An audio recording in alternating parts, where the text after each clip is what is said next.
아멘. 아멘. 모두 잘 앉아 주십시오.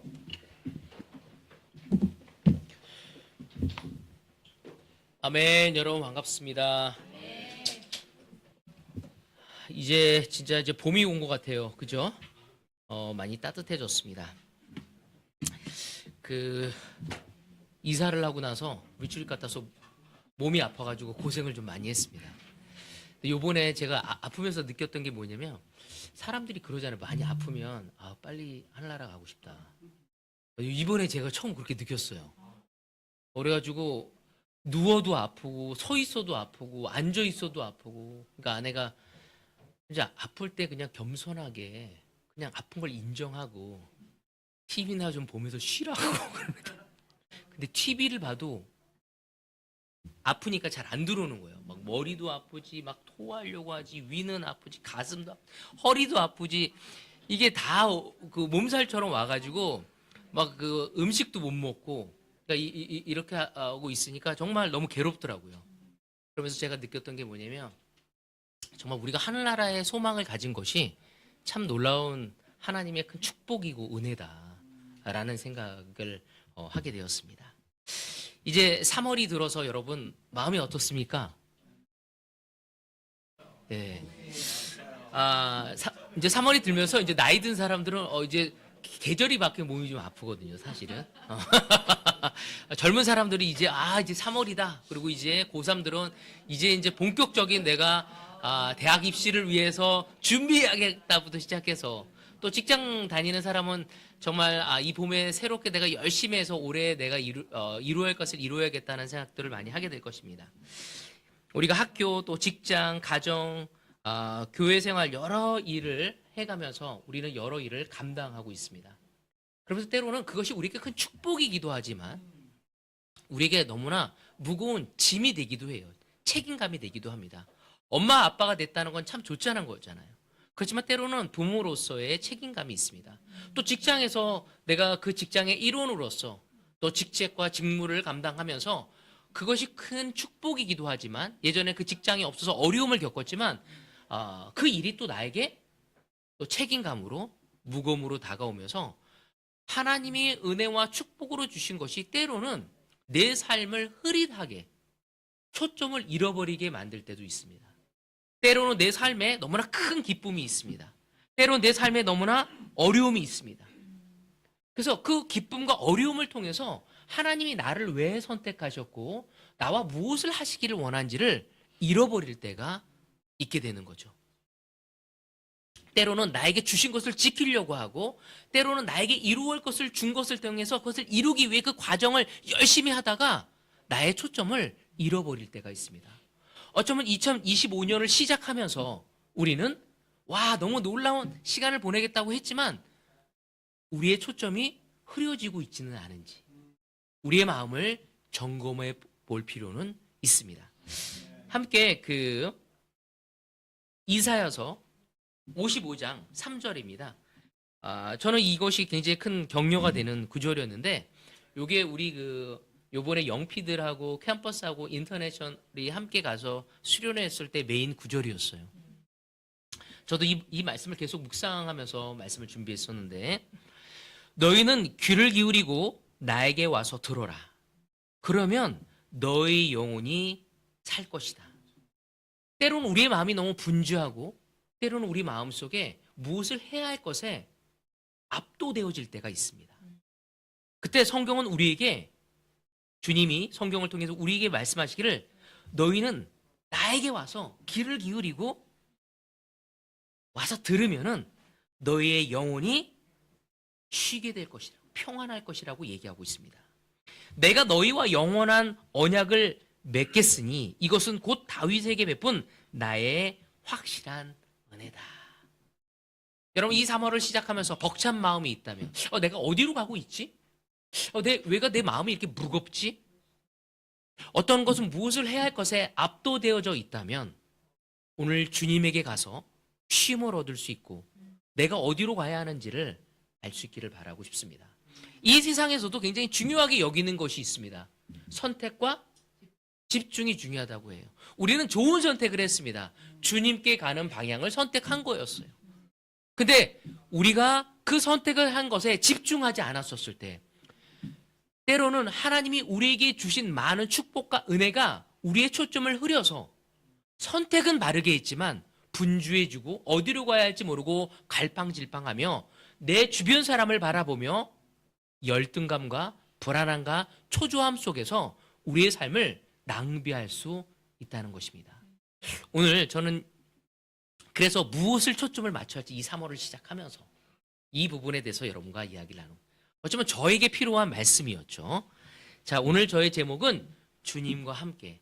다시 말해서 결론을 얘기한다면 우리가 많은 분주한 가운데, 많은 책임감 속에, 또 어떤 기쁨 속에, 또 어떤 슬픔 속에, 또 어떤 외로움 속에, 어떤 고독 속에, 어떤 문제 속에 있다면 우리가 가장 포커스해야 할 것이 무엇인지 하나님과의 관계를 초점을 맞춰야 한다는 것입니다. 그래서 성경 속에서 한 인물을 함께 공부하면서 제가 여러분과 나누고 싶습니다.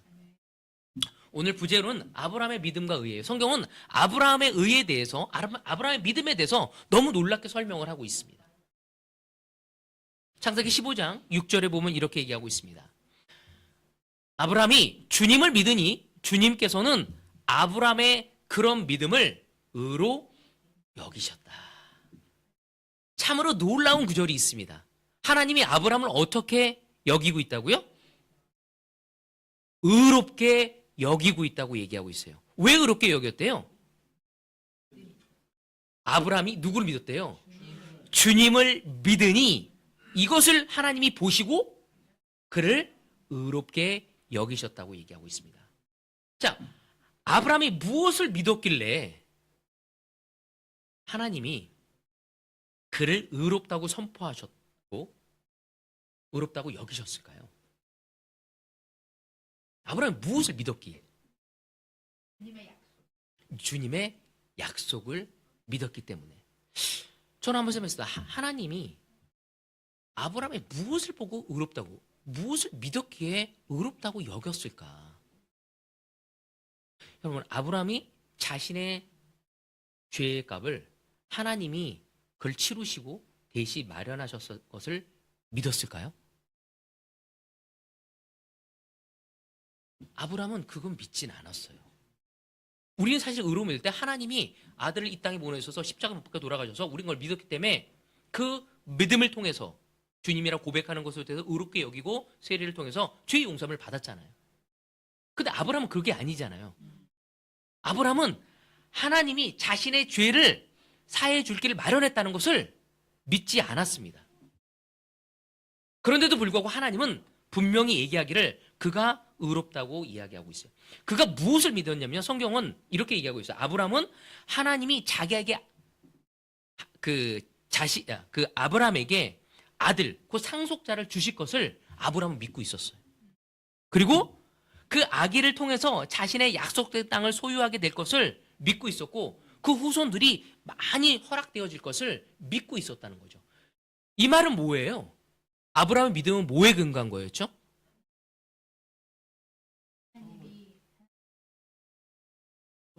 하나님 말씀을 이루실 거다. 저는 무엇을 좀 이거를 봤냐면 아브라함은 하나님을 믿기는 믿었어요. 근데 뭐에 대해 믿었냐면 현재에 대한, 실존에 대한, 내 삶의 축복에 대한 거. 이거에 대한 것을 믿었다는 거죠. 하늘나라가 있고 내 죄가 용서받고 이런 것들에 대해서는 믿지 않았어요. 단지 지금 내 삶에서 나에게 너무 필요한 게 아들이었거든요. 근데 그 아들을 주겠고 그리고 아들뿐만 아니라 나에게 너무나 약속된 땅을 허락하실 거고 많은 후손을 주겠다고 이야기했던 거예요. 누군가 나에게 와서 야 동진아 내가 너에게 진짜 놀라운 재산이 너에게 허락되어질 거고 너는 많은 부동산을 갖게 될 것이고 주식이 너무나 대박 날 거야. 이런 그걸 믿었어. 그걸로 의롭다고 믿는다는 건 좀 이상하던 거잖아요. 근데 하나님은 아브라함이 내 상황이 벌어지지 않았지만 그냥 현세에 이루어질 걸 그 약속을 믿었다는 것만으로 어느 정도 그를 의롭다고 여겼다는 거죠. 참 저는 이거를 보면서 하나님이 너무나 놀랍게 아브라함을 사랑하시구나라는 것을 깨닫게 좀 되었습니다. 다시 말해서 그는 하나님과의 관계를 굉장히 즐기고 있는 사람이었어요. 하나님 내 삶에 어떤 거 주실 거야? 나 이런 거 주실 거야. 그걸 믿고 있었고, 그리고 어느 정도의 그 관계를 즐겼냐면은 이런 얘기도 해요. 근데 하나님, 그거를 언제 성취될 거죠? 어떻게 성취될 거죠? 어떻게 이루어질 거죠? 우리가 나한테 야, 너 부동산 부자 될 거야, 상호야. 예, 믿겠습니다라고 끝난 게 아니라 가까워서 어떻게 그걸 이루어질 거죠? 그걸 감히 물어보기도 어려울 텐데 하나님한테 그런 거를 물어볼 정도로 아브라함은 하나님하고 좋은 관계를 가지고 있었던 사람이었습니다. 우리 같이 보도록 하겠습니다. 이 구절을 15장 8절에서 11절입니다. 너무 놀랍게 그 약속의 성취까지도 어떻게 알 수 있냐고 물어봅니다. 아브라함이. 저는 이걸 보면서 되게 격려를 받았는데 아브라함이 여쭈었다.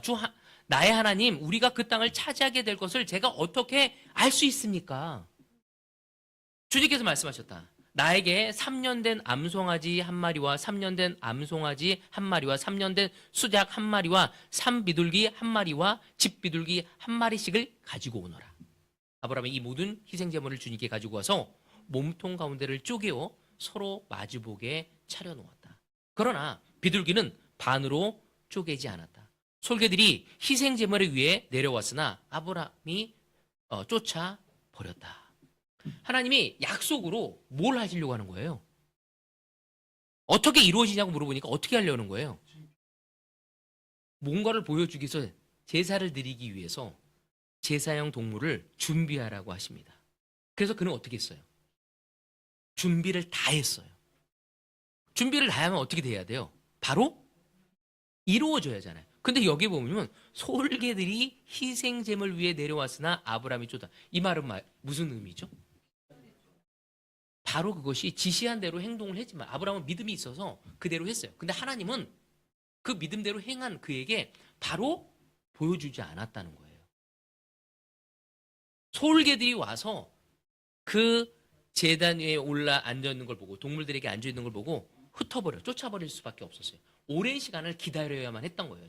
자, 17절에 봅시다. 해가 지고 어둠이 짙게 깔리니 연기 나는 화덕과 타오르는 횃불이 갑자기 나타나서 쪼개내온 희생제물 사이로 지나갔다.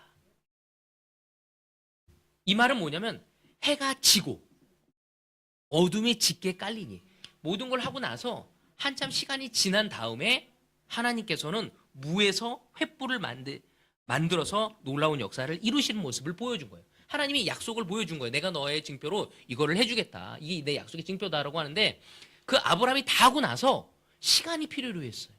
해가 지고 여기 나온 거죠. 어둠이 짙게 깔릴 때까지 기다려야만 했습니다.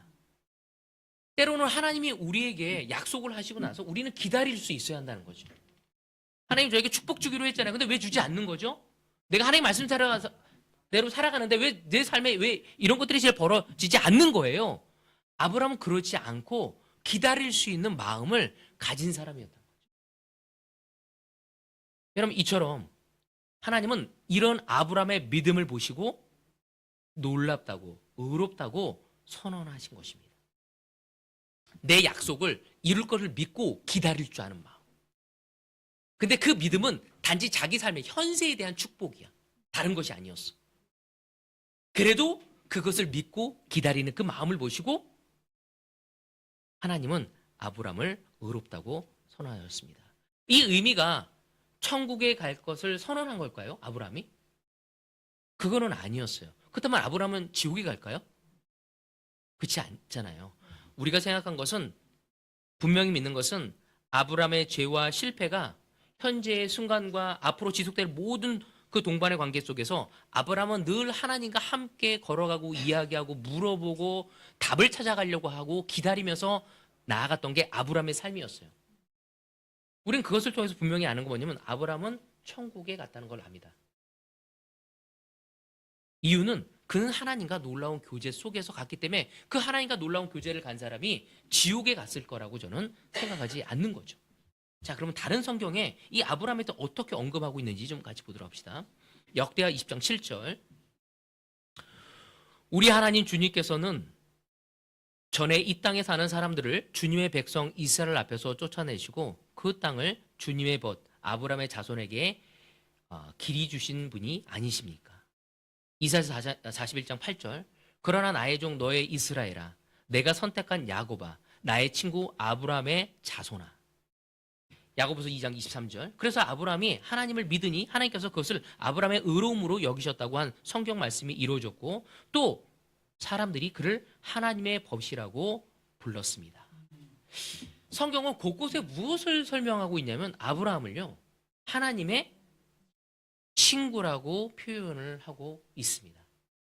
하나님 또한 그를 나의 벗이라고 얘기하고 있고, 성경에 많은 사람들이, 인물들이 그를 서술했었을 때 아브라함은 하나님의 친구였다고 표현을 하고 있었어요.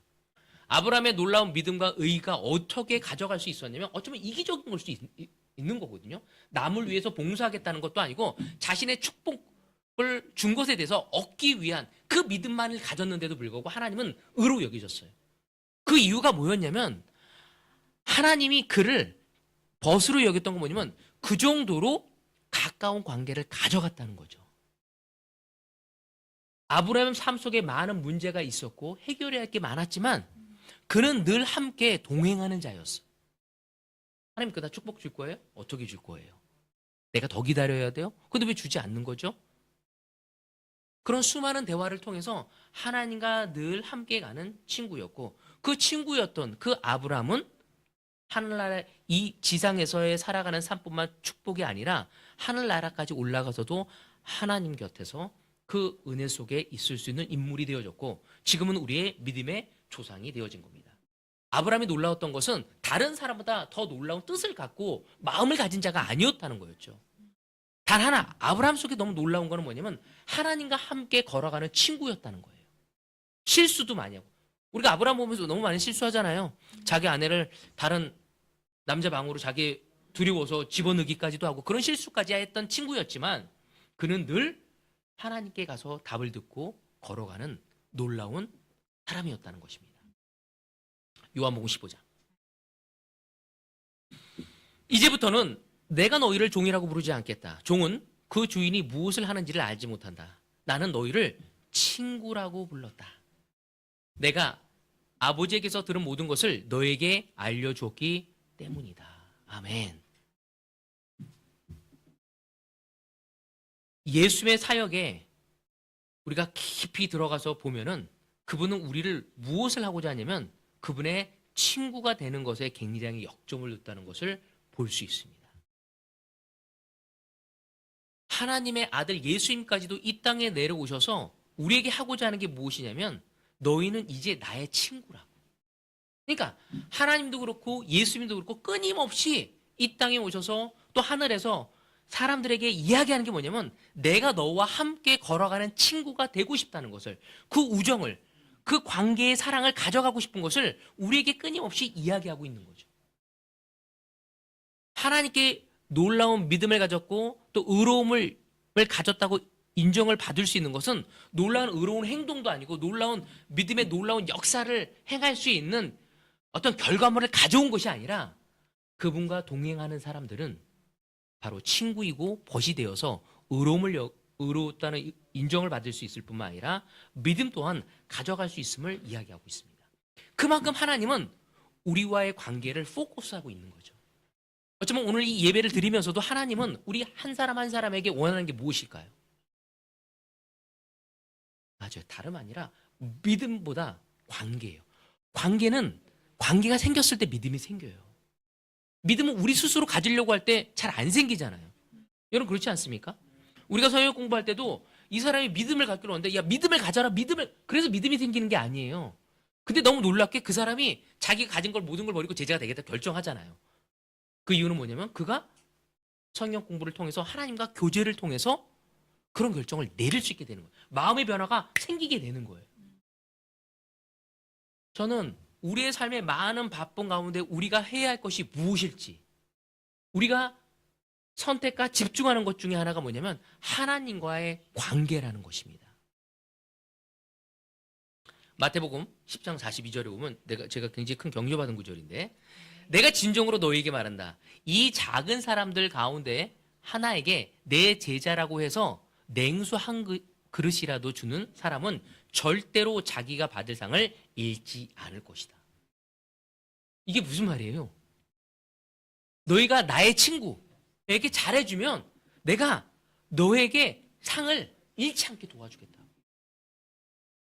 예를 들어서 정말 상호하고 나하고 너무 친해. 근데 상황이가 상호에게 너무 잘해줘. 야, 너 내 친구 상호한테 이렇게 잘해줘? 상호가 내가 너에게 복을 줄게. 이것을 의미하는 거거든요.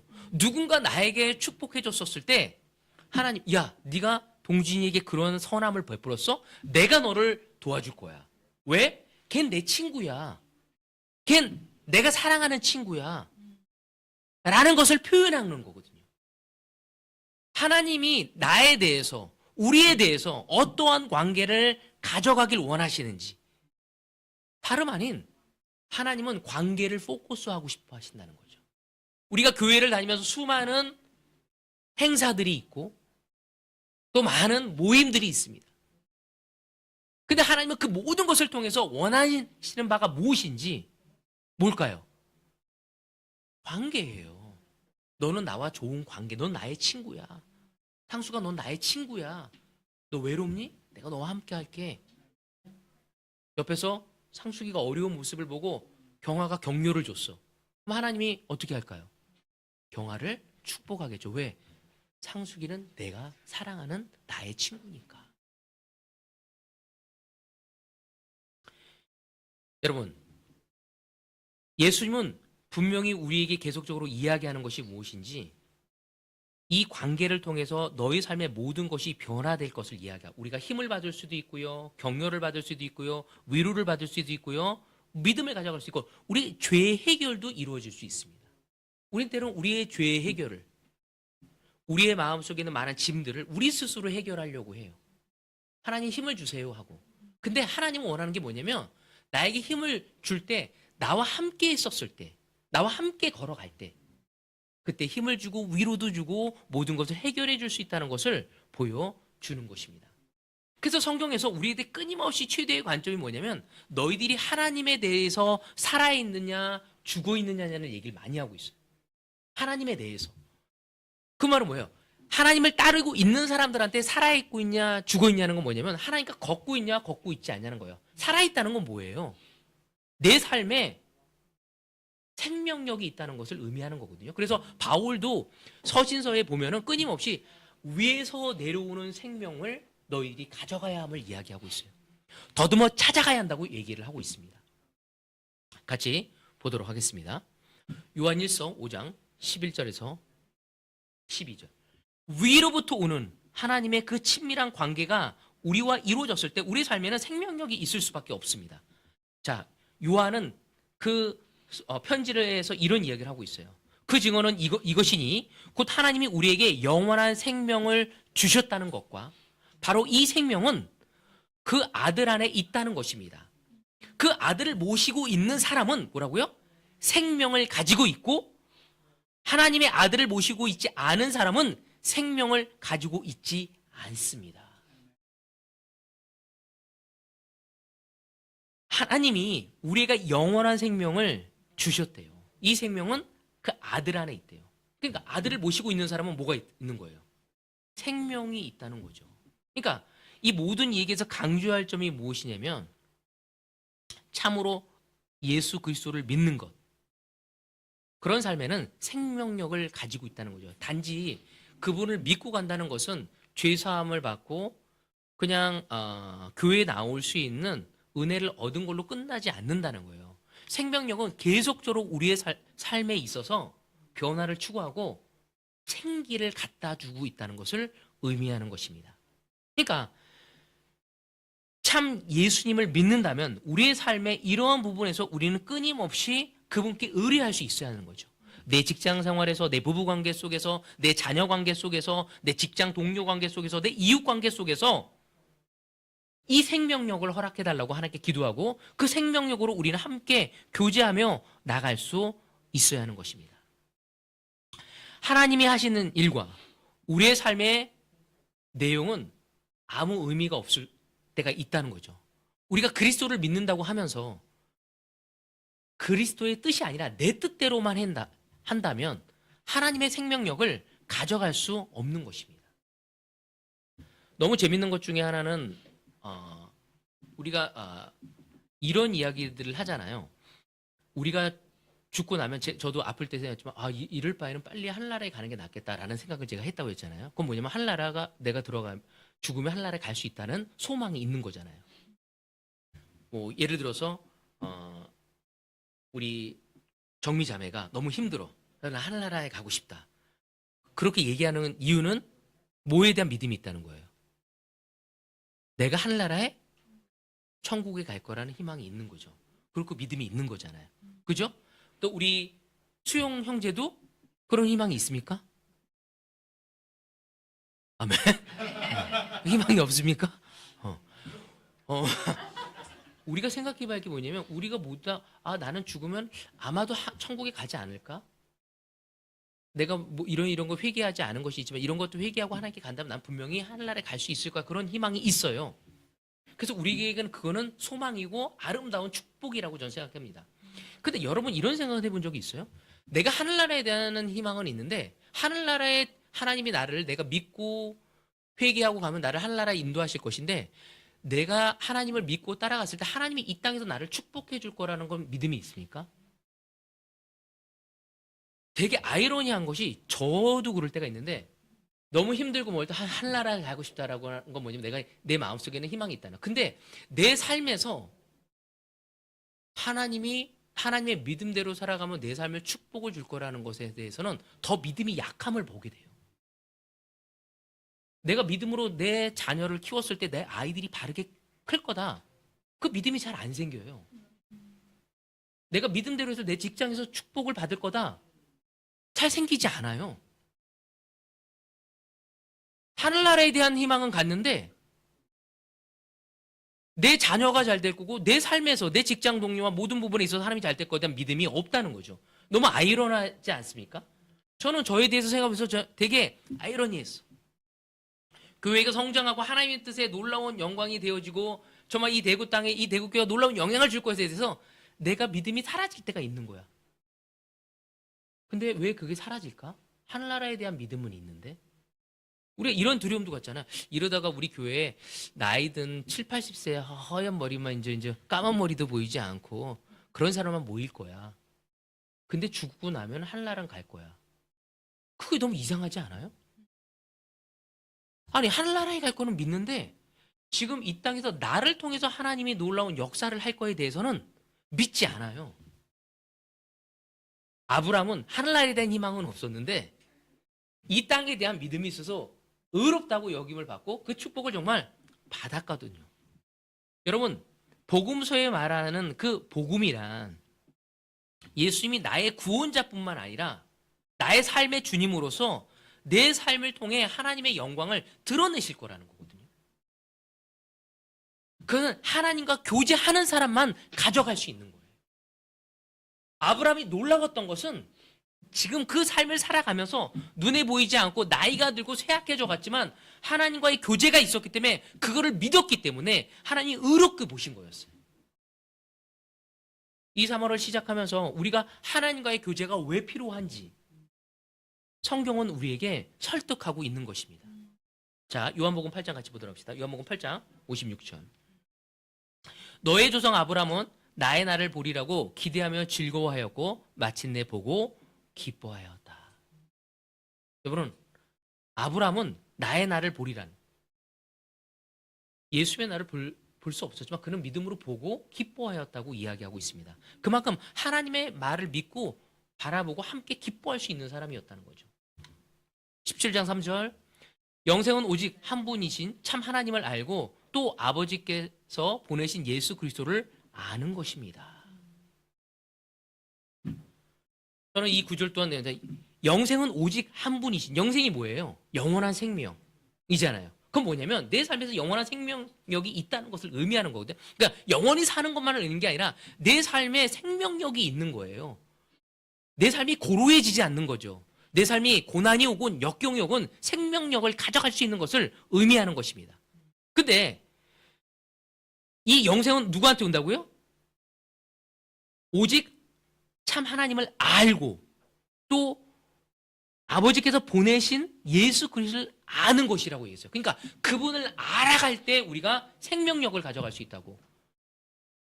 이성구 형제의 삶에 생명력이 있는지는 무엇을 통해서 이루어진다고요? 아는 것. 그러면 여기서 아는 것은 무슨 의미일까요? 제가 언뜻 알기로는 머리로 아는 지식이었어요. 새로운 것을 알아가는 것이었는데 제가 이거를 헬라어로 보니까 안다가 기노스코라는 단어였어요. 이 기노스코라는 단어가 뭐냐면 인격적으로 친밀한 관계를 통해서 얻어가는 거예요. 예를 들어서 제가 경화를 안다 그런 건 경화하고 대구에 내려온 지 15년 동안 관계를 생기면서 알아서 경화를 아는 거죠. 근데 제가 G드래곤을 안다. 그건 뭐예요? 그냥 TV를 통해 인격적인 만남이 아니거든요. 하나님은 우리에게 원하는 게 뭐냐면 그런 알을 원해요. 교제를 통해서 알아갔었을 때 그때의 삶의 생명력을 가져갈 수 있다고 이야기하는 거죠. 하나님의 지식이 어떻게 말하냐면 인격적인 경험을 통해서 동욱이하고 제가 교제를 하면서 동욱이를 알아가는 거죠. 또한 도윤이하고 교제를 하면서 도윤이를 알아가는 거예요. 그래서 또 도윤이가 이런 성향을 가졌구나. 도윤이가 이런 약점을 가졌네. 도윤이에게 이러한 순수함이 있네. 이런 알을 알아가는 것을 이 기노스코라고 얘기하는 겁니다. 바로 하나님을 그렇게 알아갔었을 때 참 교제가 이루어짐을 통해 우리는 하나님을 경험하게 되어지고 그때 위로를 받을 수 있고 힘을 낼 수 있고 믿음을 가져갈 수 있고 기쁨을 가져갈 수 있고 우리의 삶에 담대함을 가져갈 수 있게 하는 거죠. 그 관계가 우리를 강하게 하고 위로하고 격려하고 힘을 주기를 하나님은 원하셨던 거예요. 그래서 예수님까지도 사역을 시작할 때 어디를 가셨죠? 성령님이 광야로 왜 갔죠? 맞아요. 아무것도 방해받지 않고 하나님에게 포커스. 근데 그 광야에 갔을 때 그 관계를 포커스 하려고 할 때 사탄도 가잖아요. 왜 그 관계를 시험을 통해서 무너뜨리기 위해서 하게 되어집니다. 고린도후서 4장 6절에 보면 어둠 속에 빛이 비춰라 하고 말씀하신 하나님께서 우리의 마음속을 비추셔서 예수 그리스도의 얼굴에 나타난 하나님의 영광을 아는 지식의 빛을 우리에게 주셨습니다. 많이 본 구절이지 않습니까? 창세기도 뭐예요? 어둠 가운데 빛이 있으라 했을 때 빛이 생겼다고. 우리가 하나님과 함께 있었을 때 하나님이 정매의 마음속에 빛이 비춰라 할 때 비로소 빛이 비춰질 수 있는 거죠. 하나님이 나와 함께하는 가운데 그 이야기와 그 믿음의 역사가 이루어졌을 때 우리는 비로소 예수 그리스도의 빛을 담고 생활할 수 있는 그리스도인이 되는 거예요. 그 빛이 이 세상의 빛과 소금의 그 역할을 감당할 수 있게 되어지는 것입니다. 오늘 제가 여러분에게 드리고 싶은 가장 중요한 핵심은 무엇인지 다름 아닌 이 3월, 이 봄을 맞이하면서 하나님은 우리와 교제하기를 원한다는 거죠. 나중에 여러분이 다 읽어보십시오. 요한일서 1장 3절, 요한복음 15장 5절, 화이트하면서 보이시죠? 야고보서 4장 8절. 다 뭐가 나오냐면 너희와 나와 함께하면 내가 너희와 함께할 거라고. 너희는 나의 관계 속에서 열매를 맺을 수 있고 내가 너희를 선택한 이유는 다른 게 아니라 교제하기 위한 것이라고 얘기하고 있어요. 하나님이 정말 제육 형제를 선택하신 이유는 뭐라고요? 교제하기 위한 것이라고요. 다른 게 아니에요. 교제하기 위한 것이라고 이야기하고 있습니다. 그래서 창세기에 보면은 에녹을 보면 하나님과 동행하시다 하늘로 데려가십니다. 친밀한 교제를 하다가 그냥 데려가세요. 다윗을 보면 시편 23장 1절에 보면 그는 고생 진짜 바가지로 하고 있을 때거든요. 그때 23장 1절에 보면 주님은 나의 목자시니 내게 부족함이 없어라. 그러니까 하나님이 나의 목자시고 나와 그분과 함께 걸어가게 한다면 나는 부족함이 없다고. 다윗도 이야기를 하고 있어요. 마가복음 1장 35절에서도 예수님은 늘 외딴 곳에 가셔서 하나님과 기도하는 장면을 보이고 있습니다. 형제자매 여러분, 우리 대국교회 형제자매 여러분들이 저와 함께 이 3월달 하나님한테 가기를 좀 바라고 싶습니다. 이 하나님에게 갔었을 때 하나님이 우리를 선택한 목적은 다름이 아니에요. 그냥 교회에 나오는 것이 아니에요. 헌금하라고 우리를 부른 게 아니에요. 다른 사람을 초대해서 구원하라고 우리를 부른 게 아니에요. 왜 불렀다고요? 왜 불렀다고요? 교제하기 위한 거였어요. 나와 함께 교제하면서 기뻐하고, 나와 함께 교제하면서 믿음을 갖고, 나와 함께 교제하면서 다른 사람을 사랑하고, 나와 함께 교제하면서 다른 사람의 문제를 함께 걸어가서 사랑해 줄 수 있는 관계를 만들어 가기를 원하시는 것이 우리의 하나님이시죠. 근데 때로는 우리는 해야 할 것에 포커스할 때가 너무 많습니다. 이 3월 우리는 주님과의 관계를 초점에 맞출 수 있는 우리 모두가 되어지길 바라면서 오늘 말씀을 여기서 마치도록 하겠습니다.